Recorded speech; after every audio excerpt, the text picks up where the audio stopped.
Hello hi నాన్న, నేను మీ అన్నయ్య హిస్టరీ రఫీ సార్ని. ఈరోజు మనం చాలా రోజుల నుంచి మీరు అందరూ అడుగుతున్నారు ఏపీ హిస్టరీకి సంబంధించి. మేము చాలా చదివాము, రివిజన్ చేస్తున్నాము. కనుక మీరు ఏపీ హిస్టరీకి సంబంధించి ఏదైనా ఇంపార్టెంట్ కాన్సెప్ట్లు లేదా ప్రశ్నలకి జవాబులను ఎక్స్ప్లెయిన్ చేయగలరా సార్, దీనిని ఒక సిరీస్ లాగా ప్రారంభించగలరా సార్ అని అడుగుతూ ఉన్నారు. అయితే మన పిల్లలు మరో డిమాండ్ కూడా ఉంది. ఆ డిమాండ్ ఏంటంటే 40% సిలబస్, 80% ప్రశ్నల్లో ఇంకొకటి మిగిలిపోయి ఉంది. దాన్ని జాగ్రత్తగా డీల్ చేద్దాం నెక్స్ట్ వీడియోలో. మీరు అడిగింది చేస్తాను, రైట్? ఇప్పుడు ఈ వీడియోలో మనం ఇది ఫస్ట్ ఇప్పుడు ఈ డిస్కషన్ ఏపీ హిస్టరీకి సంబంధించి మన టార్గెట్ 75కి 75. ఊరుకోవా 75 ఎందుకు వస్తాయి? టార్గెట్ పెట్టాలి కదా. 72, 73 చేయకపోతే ఎలా జాబ్ వస్తుంది? ఊరుకోండి సార్ అనుకునే వాళ్ళకు కూడా వాళ్ళని నేను వదిలేస్తున్నాను, పట్టించుకోవడం లేదు.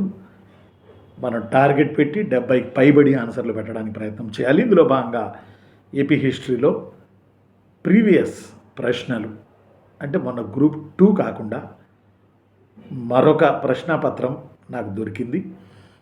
ఇది మనకి ఎన్టీఆర్ హెల్త్ యూనివర్సిటీ వాళ్ళు జూనియర్ అసిస్టెంట్ కొరకు ఏపీ హిస్టరీ దెన్ ఎకానమీ ఇట్లా ఎగ్జామ్ పెట్టారు వాళ్ళు, జిఎస్తో సహా. అందులో క్వశ్చన్లు 150 ఉన్నాయి. ఈ 150 ఏపీ హిస్టరీ ప్రశ్నలను నేను మీకు ఆన్సర్లతో కాదు, వివరణలతో చెప్పడానికి నేను ఈ వీడియో ద్వారా ప్రయత్నం చేస్తాను. దీన్ని ఇప్పటివరకు బాగా చదివి ఉన్నవాళ్ళు ఈ ప్రశ్నలు అడుగుతున్న తీరుని, నా విశ్లేషణని ఉపయోగించుకోండి. ఈ 150 ప్రశ్నలు ఒక సిరీస్ లాగా చేద్దాం. మీ శ్రేయోభిలాషులకి మీరు చూస్తున్నట్టయితే మీ ఇంట్లో ఎవరైనా ప్రిపేర్ అవుతున్నా, చుట్టాల్లో ప్రిపేర్ అవుతున్నా, మీకు తెలిసిన వాళ్ళు ప్రిపేర్ అవుతున్నా, ఈ వీడియో పంపి వాళ్ళ అభివృద్ధికి మీరు పాటుపడండి. మనం నలుగురికి సేవ చేస్తే 10 మంది యొక్క అనుగ్రహం మనకు వస్తుంది. ఇక లేట్ చేయను, వీడియోలోకి వెళ్ళిపోదాం. తొలిగా కొన్ని ప్రశ్నలు స్టార్ట్ చేస్తాను. ఫస్ట్ ప్రశ్న నుంచి కొంత ఎక్స్ప్లెయిన్ కూడా మీకు చేయడానికి నేను ప్రయత్నం చేస్తాను. ఇది జాగ్రత్తగా మీరు ఒక నోట్బుక్ పెట్టుకోండి. నోట్బుక్ పెట్టుకుని రాసుకుంటూ ఉండండి. ఒక షార్ట్ నోట్స్ లాగా ఎగ్జామ్కి ముందు షార్ట్ నోట్స్ రాస్తారు కదా, రాసుకోండి. ఈ ఎగ్జామ్కి ముందు ఒక్కసారిగా మళ్ళీ అట్లా చూసుకుంటూ పోండి. ఒక ప్రశ్న, దానికి సంబంధించి ఆప్షన్స్, అవి ఆప్షన్స్ ఎందుకు ఇచ్చాడు, ఆ ఆప్షన్స్ యొక్క మతలబ్ ఏంటి, ఓకేనా? ఏపీ హిస్టరీలో సిరీస్ 1 ఇప్పుడు నేను స్టార్ట్ చేస్తూ ఉన్నా. ఈ వీడియో స్కిప్ చేయకండి. మీ కొరకే ఈ వీడియో చేస్తున్నాను, నా కొరకు కాదు. ఫస్ట్ క్వశ్చన్ ఏంటంటే, విష్ణుకుండినుల్లో మహాకవి అని బిరుదు పొందిన వ్యక్తి ఎవరు, అంటే రాజు ఎవరు? మొదటి మాధవర్మ, రెండో మాధవర్మ, మూడో మాధవర్మ, విక్రమేంద్ర వర్మ, ఇంద్రవర్మ, ఇంద్ర భట్టారక వర్మ, ఇట్లా అనేక మంది వర్మలు ఉన్నారు. వర్మలు అని వస్తే మ్యాక్సిమం, వర్మలు అని వస్తే చిన్నులు తమ్ముళ్ళు మ్యాక్సిమం విష్ణుకుండినులే, మ్యాక్సిమం. ఇందులో భాగంగా మహాకవి, వేములవాడ భీమకవి మహాకవిలా బిరుదు పొందినట్లుగా మహాకవి బిరుదు పొందిన విష్ణుకుండిన రాజెవరు? విక్రమేంద్ర వర్మ 1, గోవిందవర్మ 1, మాధవర్మ 1, ఇంద్రవర్మ 1. ఆన్సర్ వచ్చి విక్రమేంద్ర వర్మ 1. యాక్చువల్లీ నేను చాలా పుస్తకాలు రిఫర్ చేశాను. విక్రమేంద్ర వర్మ వాకాటకులని సేమ్ టైంలో మధ్య భారత్ని వెళ్ళేవాళ్ళు. వింధ్యాశక్తి అనే పాలకుడు, తదుపరి పాలకుల రూపేణ వాకాటకులు కూడా అజంతా కేవ్స్ నిర్మాణంలో కీలక పాత్ర పోషించారు శాతవాహనాస్తో పాటు. ఈ వాకాటకుల దౌహిత్రిని కూడా విక్రమేంద్ర వర్మ పెళ్లి చేసుకున్నాడు. According to some important source books include నేను రాసినటువంటి మన ఏపీ హిస్టరీ బుక్ ఆల్సో, మన AP history book also, right? కాబట్టి వాకాటకతో సంబంధాలు నెరపిన విక్రమేంద్ర వర్మను మహాకవి అంటారు. అయితే ఇతను చాలా బుక్స్ రాయాలి. మరి విచిత్రం ఏంటంటే ఇతను మహాకవిగా పిలువబడ్డాడని శాసనాలు చెప్తా ఉన్నాయి, విష్ణుకుండిన శాసనాలు. ఇతను ఏ బుక్ రాసినట్టు చరిత్రలో లేదు. ఇది కామెడీ అయినా ఇది వాస్తవం. నెక్స్ట్ 2, ఈ క్రింది వానిలో తెలుగు సాహిత్యానికి చెందిన పురాతన గ్రంథం ఏది? పోయినసారి గ్రూప్ 2లో వార్తాపత్రికలాగా నన్నయ్య మహాభారతం, తాళ్లపాక తిరుమలంబ సుభద్ర కళ్యాణం, దూర్జటి శ్రీకాళహస్తీశ్వర మహత్యం, కృష్ణదేవరాయల ఆముక్తమాల్యద. ఇక్కడ చూడండి, ఈ క్వశ్చన్ని అర్థం చేసుకుంటే సగం ఆన్సర్ మనకు వస్తుంది. సగం కాదు, ముప్పావు ఆన్సర్ మనకు వస్తుంది. క్వశ్చన్ని మనం అర్థం చేసుకుంటే క్వశ్చన్లోనే ఆన్సర్ ఉంటుంది అనే నానుడి ఇందుకే పుట్టింది. ఈ క్రింది వాణిలో తెలుగు సాహిత్యానికి చెందిన పురాతన గ్రంథం ఏది? నన్నయ్య మహాభారతం, తాళపాక తిరుమలాంబ సుభద్ర కళ్యాణం, దూర్జటి శ్రీకాళహస్తీశ్వర మహత్యం, కృష్ణదేవరాయల ఆముక్తమాల్యద. ఇక్కడ క్వశ్చన్ ఏంటంటే ఈ క్రింది వాణిలో తెలుగు సాహిత్యానికి చెందిన పురాతన గ్రంథం అని అంటే ఈ ఇచ్చిన నాలుగిట్లు మీరు ఎలా చూడాలంటే క్రొనలాజికల్ ఆర్డర్ తీసుకోవాలి. తెలుగు సాహిత్యానికి చెందిన పురాతన గ్రంథాలు ఇంకా చాలా ఉన్నాయి, బట్ క్రొనలాజికల్ ఆర్డర్లో తీసుకుంటే నన్నయ్య మహాభారతం వేంగి చాళుక్యుల కాలంలో, తాళ్లపాక తిరుమలాంబ సుభద్ర కళ్యాణం ఇదేమో విజయనగర పీరియడు, దూర్జటి విజయనగర పీరియడు, కృష్ణదేవరాయలు విజయనగర పీరియడు, నన్నయ్య అంతకుముందు వేంగి చాళుక్యుల పీరియడు. కాబట్టి అతి పురాతన సాహిత్యానికి చెందిన గ్రంథం అని వస్తే, తెలుగు సాహిత్యానికి చెందిన పురాతన గ్రంథం అని వస్తే మనం నన్నయ్య మహాభారతమే పెట్టాలి. In the period of Rajaraja Narendra. Right you know. అయితే తాళ్లపాక తిరుమలాంబ నోట్స్ పెట్టి రాసుకోండి, ఇవి ఇంపార్టెంట్, మిగతావి రావని కాదు. ఒకటి దొరికిపోయింది ఆన్సర్, మనం మిగతావి అడగవచ్చు కదా. తాళ్లపాక తిరుమలాంబ సుభద్ర కళ్యాణం. ఈ తాళ్లపాక తిరుమలాంబ కాదు, యాక్చువల్లీ తాళ్లపాక తిమ్మక్క. ఈ తప్పిచ్చారు, ఆప్షన్లోనే తప్పు ఇవ్వడం జరిగింది. తాళ్లపాక తిరుమలాంబ కాదు. తిరుమలాంబ ఆమె వేరు, మళ్ళీ కృష్ణదేవరాయలు విజయనగర పీరియడ్లో ఉన్న ఆవిడ తిరుమలాంబయ్య. ఆమె వరదాంబిక పరిణామం రాశారు, అది విజయనగరం సినిమా. ఇక్కడికి తాళ్లపాక తిమ్మక్క. ఇది ఒక నిర్వివాదాంశం ఏంటంటే మన అన్నమాచార్యులు ఉన్నారు కదా, అదిగో అల్లదిగో శ్రీ హరివాసము, బ్రహ్మమొక్కటే బళ పరబ్రహ్మమొక్కటే బళ, జో అచ్యుతానంద జోజో ముకుంద లాలి పరమానంద, అలానే చందమామ రావే జాబిలి రావే, 3000 కీర్తనలు వెంకటేశ్వర స్వామి మీద రాసిన మహానుభావుడు తాళ్లపాక అన్నమాచార్యుల వారి సతీమణే తాళ్లపాక తిమ్మక్క అని అంటారు అనే వాదనలు ఉన్నాయి. ఈవిడ రాసినదే సుభద్ర కళ్యాణం. దూర్జటి శ్రీకాళహస్తీశ్వర మహత్యం మీకు తెలుసు, ఈయన అష్టదిగ్గజాల్లో ఒకడు. ఈయన శ్రీ అంటేనేమో సాలెపురుగు, కాళ అంటే పాము, హస్తి అంటే ఏనుగు. ఈ 3 ప్లస్ తిన్నడు అనే ఆయన, వీళ్ళు నలుగురు కలిసి శివుణ్ణి కొలుచుకోవడమే శ్రీకాళహస్తి. Yes you know. శ్రీకృష్ణదేవరాయల ఆముక్తమాల్యద తెలుగులో రాయబడిన పంచమహాకావ్యాల్లో ఒకటి ఆముక్తమాల్యద. దీన్ని వీరు మన విజయవాడ దగ్గర శ్రీకాకుళం అని ఉంది, ఆంధ్ర మహావిష్ణు టెంపుల్ ఉంది పాతది. ఈ టెంపుల్ ప్రాంగణంలో కూర్చొని తూర్పు దిగ్విజయాత్రలో రిటర్న్లో ఈయన రాయడం స్టార్ట్ చేసిర్రు. ఈ పుస్తకం పేరు ఆముక్తమాల్యద. దీని అనదర్ విష్ణు చిత్తీయం. ఇది విష్ణుదేవుడికి అంకితం ఇవ్వబడింది. కృష్ణదేవరాయలు ప్రధానంగా విష్ణు భక్తుడు కాబట్టి. నెక్స్ట్ 3వ క్వశ్చన్.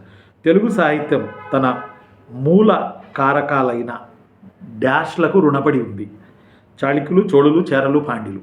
క్వశ్చన్లు చూడండి ఎంత వెరైటీ, ఎంత ట్రిక్కీ క్వశ్చన్కి ఆనందం అనిపిస్తుందండి నేను.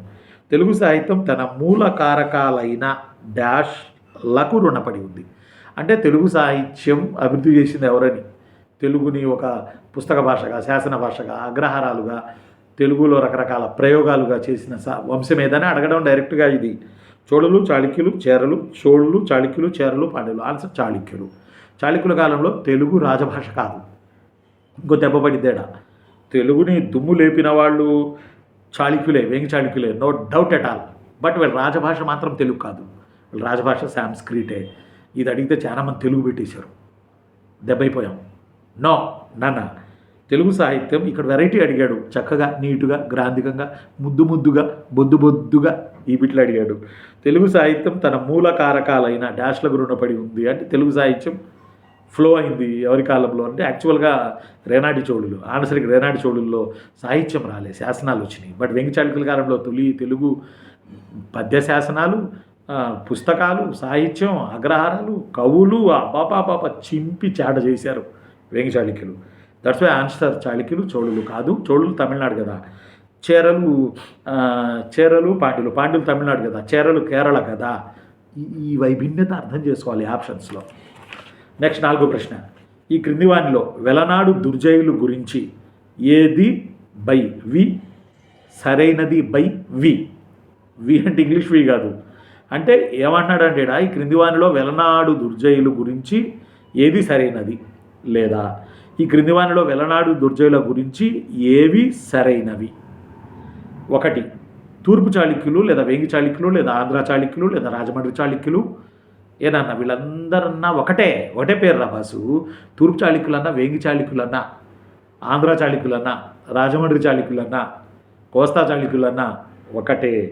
కాబట్టి ఈ తూర్పు చాళుక్యుల పతనం తర్వాత వీరంటే ఎవరు? వెలనాడు దుర్జయులు చాళుక్య చోళులకి మద్దతు ఇచ్చారు. Statement number 2. వీరు చాతుర్వర్ణ బ్రాకెట్లో 4వ వర్ణానికి చెందినవారు అంటే శూద్రులు. ఎస్, ఆన్సర్లు వచ్చి 2 స్టేట్మెంట్లు కరెక్టే. తూర్పు చాళుక్యులు పతనం తర్వాత వెలనాటి దుర్జయులు యాక్చువల్లీ దే రూల్డ్ పిఠాపురం, కొల్లేటి సరస్సు, these are areas. Prithvishwarudu one of the great ruler in this dynasty, right? Prithvishwarudu ఈ డిగ్గింగ్ కొల్లేరు లేక్ అని కూడా అంటారు, అది సహజసిద్ధంగా ఏర్పడినప్పటికీ. అయితే ఇక్కడ ఈ తూర్పు చాళుక్యుల పతనం తర్వాత చాళుక్యులు చోళుల్లో కలిసిపోయారు. ఇది పెద్ద స్టోరీ, కామెడీ కాదు కానీ సీరియస్సే ఉంటుంది ఇక్కడ. తూర్పు చాళుక్యులు క్లైమాక్స్లో చోళుల్లో కలిసిపోయి తూర్పు చాళుక్య చోళ అయ్యారు. అప్పుడు వీళ్ళ సామంతులు ఉన్న దుర్జయులు మద్దతు ఇచ్చారు వాళ్ళిద్దరికి. అలానే వీళ్ళు శూద్రులను చెప్పబడ్డారు. వెలనాటి దుర్జయులు శూద్రులే, వెలనాటి చోళులు శూద్రులే. వెలనాటి దుర్జయులు పిఠాపురం, కొల్లేరు సరస్సు ఏరియా వాళ్ళు. వెలనాటి చోళులు దేరూలుడు చందవోలు నియర్ గుంటూరు, బాపట్ల, రేపల్లె బిలో ఈ మధ్యలో. కాబట్టి వీళ్ళని శూద్రులు అన్నారు. చాతుర్వర్ణస్థులు అంటే శూద్రులనే, 4వ వర్ణానికి చెందిన వాళ్ళు, బ్రాహ్మణ, క్షత్రియ, వైశ్య, శూద్ర. Right. Next 5th question, match the following. తూర్పు చాళుక్య వంశానికి చెందిన భీముడు ఓ పక్క, నెక్స్ట్ మళ్ళీ తూర్పు చాళుక్యులు ఓ పక్క, అదే పక్క. నెక్స్ట్ రాజరాజ నరేంద్రుడు అదే పక్క, కాకతీయ రాజ్యం అదే పక్క, ఏబిసిడి. నెక్స్ట్ 1, 2, 3, 4.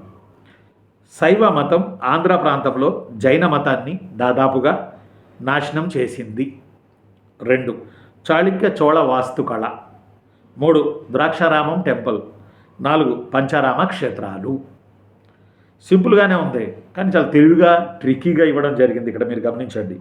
తూర్పు చాళుక్య వంశానికి చెందిన భీముడు, ఇతను హీ బిల్ట్ పంచారామాస్. ఆరామం అంటే బౌద్ధ భిక్షువుల విశ్రాంతి మందిరాలను ఆరామాలు అంటారు. దీనిపైన మన వేగి చాళుక్యులు ఏం చేశారంటే మన శైవ దేవాలయాలు కట్టారు వీటిపైన. అందువల్లనే వాటికి ఆరామం అనే బౌద్ధ పేరు మన దేవాలయాలకు కూడా, హిందూ దేవాలయాలకు కూడా వచ్చేసింది. That's why they called as a Pancharamas. Yes, పంచారామాలు, ద్రాక్షారామం అని, సోమారామం అని, క్షీరరామం అని ఇలా ఉన్నాయి కదా 5. కాబట్టి మొదటి Chalukya Bhima he constructed Pancharamas in coastal area. Correct. తూర్పు చాళుక్యులు అన్నాడు మళ్ళీ. తూర్పు చాళుక్యులు బాగా గుర్తుపెట్టుకోవాలి. ఇక్కడ కన్ఫ్యూజ్ ఏమవుతారంటే తూర్పు చాళుక్యులు పంచారామ క్షేత్రాలు కట్టారు. పంచారామ క్షేత్రాల్లో ద్రాక్షారామం దేవాలయం కూడా ఒకటి. ఎస్, రైట్, చెల్లెమ్మ తమ్ముళ్ళు ఏరా నాన్న. ఇక్కడ మనం కన్ఫ్యూజ్ అయి తప్పు పెడతామని చాలా తెలివిగా ఇచ్చాడు. తూర్పు చాళుక్య వంశానికి చెందిన భీముడు అనగానే ఇతను పంచారామాలు కట్టినప్పటికీ ఇక్కడ ఎదురు ఆప్షన్స్లో ద్రాక్షారామ దేవాలయం కట్టాడని మాత్రమే పెట్టాలి, మనకు దిక్కు లేదు అక్కడ. తూర్పు చాళుక్యులు అనగానే పంచారామ క్షేత్రాలని పెట్టాలి, దిక్కులేదు మనకు అక్కడ. రాజరాజ నరేంద్రుడు అంటే చాళుక్య చోళ వాస్తుకళ అని పెట్టాలి, దిక్కులేదు ఇక్కడ మనకి. కాకతీయ రాజవంశం శైవ మతం ఆంధ్ర ప్రాంతంలో జైన మతాన్ని దాదాపుగా నాశనం చేసింది. మీకు హిస్టరీ అంటే ఏంటో తెలుసా? ఒక మతం మరో మతాన్ని నాశనం చేయడమే, ఒక మతం మరో మతాన్ని వేసేయడమే హిస్టరీ. అది ఏ హిస్టరీ అయినా ఫైనల్ కన్క్లూజన్ అది అదే చిన్నులు. సరే, ఏదేమైనా దాన్ని కాసేపు పక్కన పెట్టండి, మనసుకు తీసుకోకండి, ఐఎమ్ సారీ. శైవ మతం ఆంధ్ర ప్రాంతంలో జైన మతాన్ని దాదాపుగా నాశనం చేసింది. అంటే కాకతీయులు శైవ మతస్థులు కదా, వీళ్ళ కాలంలో శైవులు వైష్ణవులు ఘర్షణ పడేవాళ్ళు, వీళ్ళ కాలంలో శైవులు జైనులు ఘర్షణ పడేవాళ్ళు, వీళ్ళ కాలంలో వైష్ణవులు జైనులు ఘర్షణ పడేవాళ్ళు, త్రికోణంగా తన్నుకునేవాళ్ళు వీళ్ళు. ఇలాంటి నేపథ్యంలో ఇక్కడ ఈ పాపం ప్రతాపరుద్రుడు ఏం చేశాడంటే ఇలా వీళ్ళందరూ కొట్టుకుంటున్నారు, శివుడు విష్ణువు ఒకటే, భేదం లేదు, దేవుళ్ళందరూ ఒకటేనని ఆ మహానుభావుడు ప్రతాపరుద్రుడు హనుమకొండ 1000 పిల్లర్స్ టెంపుల్ కట్టాడు. ఇందులో శివుడి గర్భగుడి ఉంది, విష్ణువు గర్భగుడి ఉంది, సూర్యుడి గర్భగుడి ఉంది, 3 దేవాలయాలు. That's why this temple called as a Trikutalayam. Yes, దీని పైకప్పు నక్షత్రం ఆకారంలో ఉంటుంది. ఈ దేవాలయం ప్రతాపరుద్రుడు లేదా రుద్రదేవుడు నిర్మించాడు. వీళ్ళ కాలంలో శైవులు వైష్ణవులు ఘర్షణ పడేవాళ్ళు, వైష్ణవులు జైనులు ఘర్షణ పడేవాళ్ళు, వైష్ణవులు శైవులు కూడా ఘర్షణ పడేవాళ్ళు. ఈ నేపథ్యంలో కాకతీయుల అధికార మతం శైవం, గట్టిగా మాట్లాడితే వీరశైవం కనుక వీళ్ళు జైనాన్ని దాదాపుగా పంపించేశారు. ఇది ఇక్కడ పరిస్థితి. కాబట్టి వీఆర్ వెరీ క్లియర్. ఫస్ట్ 2 ఆప్షన్స్లో కూడా కన్ఫ్యూజ్ చేయాలనే ఆలోచన ఎగ్జామినర్కి ఎంత గొప్పగా వచ్చింది చూడండి. ఒక పక్క తూర్పు చాళుక్య వంశానికి చెందిన భీముడు అన్నాడు, గబాల్ని తొందరపడి పంచారామ క్షేత్రాలని పెట్టేస్తారు. పంచారామ క్షేత్రాలు కట్టింది కూడా భీముడే, కానీ భీముడికి అతను కేటాయించిన ఆప్షన్ ఏంటంటే ద్రాక్షారామ దేవాలయం, అది పెట్టాలి. తూర్పు చాళుక్యులు అన్నప్పుడు పంచారామ క్షేత్రాలని పెట్టాలి. రాజరాజ నరేంద్రుడు అన్నప్పుడు చాళుక్య చోళ వాస్తుకళ అని పెట్టాలి. ఎందుకంటే రాజరాజ నరేంద్రుడు వాళ్ళ ఫాదర్ విమలాదిత్య. ఈ విమలాదిత్యుడు చోళ రాజరాజ చోళుడి కుమార్తె కుందవ్వను పెళ్లి చేసుకున్నాడు. విమలాదిత్యుడికి కుందవ్వకి పుట్టిన ఆయన రాజరాజ నరేంద్ర. ఈ రాజరాజ నరేంద్రుడు మళ్ళీ తన మామ రాజేంద్ర చోళుడి కుమార్తె అమ్మంగదేవిని పెళ్లాడాడు. ఈ రాజరాజ నరేంద్రుడికి అమ్మంగదేవికి పుట్టిన ఆయన కులోత్తంగ చోళ. ఈ కులోత్తంగ చోళుడు మన ప్రాంతాలు వదిలేసి తంజావూరు వెళ్ళిపోయి చాళుక్య చోళ రాజ్యాన్ని పరిపాలన చేసుకున్నాడు. ఒకసారి ఏమడిగాడంటే కులోత్తంగ చోళుడు ఏ 2 రాజ్యాలకు పాలకుడు, ఉమ్మడి పాలకుడు అని అడిగాడు. ఆన్సర్ తూర్పు చాళుక్య అండ్ తంజావూరు చోళ అని ఆన్సర్ చేయాలి. కాబట్టి వీఆర్ వెరీ క్లియర్. ఎస్, అర్థమైందన్న. తూర్పు ఇక్కడ ఆప్షన్స్ని బట్టి మనం పరిగెత్తాలి.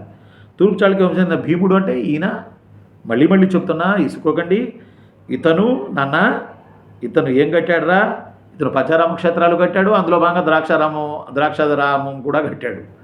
కాబట్టి పుసుకున ఇతనికి మనం ఇవ్వాల్సింది ద్రాక్షారామ దేవాలయం. అక్కడున్న బిట్టును బట్టి ఎగ్జామ్ మేనేజ్మెంట్ మార్చేయాలి మీరు.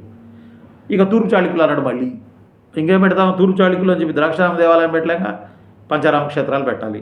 ఇట్లా దగ్గర మరీ ఈ రుద్దుడుగా ఆన్సర్లు ఇవ్వకూడదు. మరీ దగ్గరగా ఇస్తే పిల్లలు కన్ఫ్యూజ్ అవుతారు. రాజరాజ నరేంద్ర అంటే చాళుక్య చోళ వాస్తవళ. ఈయన భార్యను చేసుకుంది, ఈయన మామయ్య చోళులు కాబట్టి వాళ్ళ ఆర్ట్ అండ్ ఆర్కిటెక్చరే వెంగి చాళుక్యుల ఆర్ట్ అండ్ ఆర్కిటెక్చర్పై ప్రతిఫలిస్తుంది. కాకతీయులు అంటే వాళ్ళు శైవాన్ని లేపి ఆకాశానికి వాళ్ళు అభివృద్ధి చేశారు. బట్ జైనానికి నష్టం కలిగించారు. 6th question. శాతవాహనుల కాలంలో బౌద్ధ కారణాల కోసం చేసిన ఉదార విరాళాలను గంధికులు అనే పదం ద్వారా పదే ప్రస్తావించారు. వారు క్రింది వాటిలో ఏ కళాకారుల వర్గానికి చెందినవారు? What a wonderful question there. శాతవాహనుల కాలంలో బౌద్ధ భిక్షుల కొరకు లేదా బౌద్ధ కారకాల కొరకు, శాతవాహనుల కాలంలో బౌద్ధ కారకాల కొరకు లేదా బౌద్ధ భిక్షుల కొరకు లేదా బౌద్ధ కారణాల కొరకు చేసిన ఉదార విరాళాలను గంధికులు అనే పదం ద్వారా పదే ప్రస్తావించారు. వీరు క్రింది వారిలో ఏ కళాకారుల వర్గానికి చెందినవారు? వడ్రంగులు, సుతారులు, స్వర్ణకారులు, సుగంధ ద్రవ్య విక్రేతలు. గంధికులు లేదా గంధ కితని కాయలు అంటే సుగంధ ద్రవ్యాలు అమ్మేవారు. తిలపిష్టికలు తైలాన్ని అమ్మేవారు. సుతారులు ఇళ్ళు కట్టే మేస్త్రులు. వద్దకులు వడ్రంగులు. కోలికలు సాలెవారు. తిలపిష్టికలు నూనె తీసి అమ్మేవాళ్ళు. కసకారులు కంచు పని. కులారులు కుమ్మరులు. తెసకారులు వస్తువులకి మెరుగులు పెట్టేవారు. చంకుకారులు చర్మకారులు. గదికులు సుగంధద్రవ్యాలు తీసి అమ్మేవారు. సువర్ణకారులు కంసాలులు. పసకారులు మేదర పని చేసేవారు. శేల వదకులు శిల్పాలు చెక్కేవారు. శారదావాహకులు విదేశీ వ్యాపారులు. వద్దకులు వడ్రంగులు. ఈ రాసి పెట్టుకోండి. నేను మీ అన్న హిస్టరీ ఆఫీసర్ని 6 క్వశ్చన్లు ఎక్స్ప్లెయిన్ చేసుకున్నాం. నోట్స్ రాసుకుంటే 3-4 పేజీలు వచ్చింది. ఆ పేపర్ రాసుకోండి. మళ్ళీ మరికొన్ని వీట్లు నెక్స్ట్ సిరీస్లో స్టార్ట్ చేద్దాం. ఇది సిరీస్ 1. ఈ 150 క్వశ్చన్లు అయ్యే వరకు ఈ క్వశ్చన్ వెనక ముందు పరిసర ప్రాంతాలలో ఉన్న ప్రతి అంశాన్ని నేను మీకు ఎక్స్ప్లెయిన్ చేసుకుంటూ పోతాను. మీరు రాసుకుంటూ ఉండండి. దీని ద్వారా సబ్జెక్టు 50% 60% మీ చేతికి వస్తుంది. AP history. నేను మీ అన్న హిస్టరీ ఆఫీసర్ని. ఏపీ హిస్టరీలో మీరు అత్యధిక మార్కులు 70కి పైబడి మార్కులు మీరు సాధిస్తారని ఆశిస్తూ నెక్స్ట్ మరికొన్ని క్వశ్చన్లు నేను ఇలాగే మీకు ఎక్స్ప్లెయిన్ చేసుకుంటూ పోతాను. ఇక్కడ మనం యాక్చువల్గా గంధకితనికాయలు వీళ్ళందరూ శ్రేణులుగా పేరు పొందారు శాతవాహనుల పీరియడ్లో. వీళ్ళు శ్రేణులు, వీళ్ళు వర్తక వ్యాపారాలు చేసేవాళ్ళని చదువుకుంటాం. ఇక్కడే ఉంది కళాకారులు అంటున్నాడు మళ్ళీ. అయినా వీళ్ళు ఎవరు అంటే వీళ్ళు సుగంధ ద్రవ్యాలు లేపనాలు అమ్మేవారు అని గుర్తుపెట్టుకోవాలి. క్వశ్చన్ల స్టైల్ చూడండి. ఈ చెప్పడం ఎందుకంటే నేను క్వశ్చన్ల స్టైల్ చూడాలి. పుస్తకం బండిల్గా ఉండడం కాదు. క్వశ్చన్ స్టైల్ని బట్టి రాయబడిన బుక్స్ కొనుక్కోండి. మన ఏపీ హిస్టరీ ప్రింటింగ్లో ఉంది. ప్రింటింగ్స్ అయిపోయినాయి. ఇండియన్ హిస్టరీ మాత్రం ఉంది ఆబ్జెక్టివ్. అది చూసుకోండి. కేసీఆర్ ఆన్లైన్ క్లాసెస్లో జాయిన్ అవ్వండి. ఇలాగే నేను పాఠాలు చెప్పున్నాను. నెక్స్ట్ ఇదే సిరీస్ 150 బిట్లు అయిపోయే వరకు నేను కంటిన్యూ చేస్తాను. మధ్యలో గైడెన్స్ ఇస్తూ ఉంటాను. ఉండనా మరి. నేను మీ అన్న హిస్టరీ రఫీ సార్ని మీ కొరకే మీ వెంటే మీకు అత్యంత ఆప్తుల తర్వాత లైన్లో నిలబడి ఉండేవాడిని మీ గురువుని నేను మీ అన్న హిస్టరీ రఫీ సార్ని. బాయ్ రాడన్న బాయ్.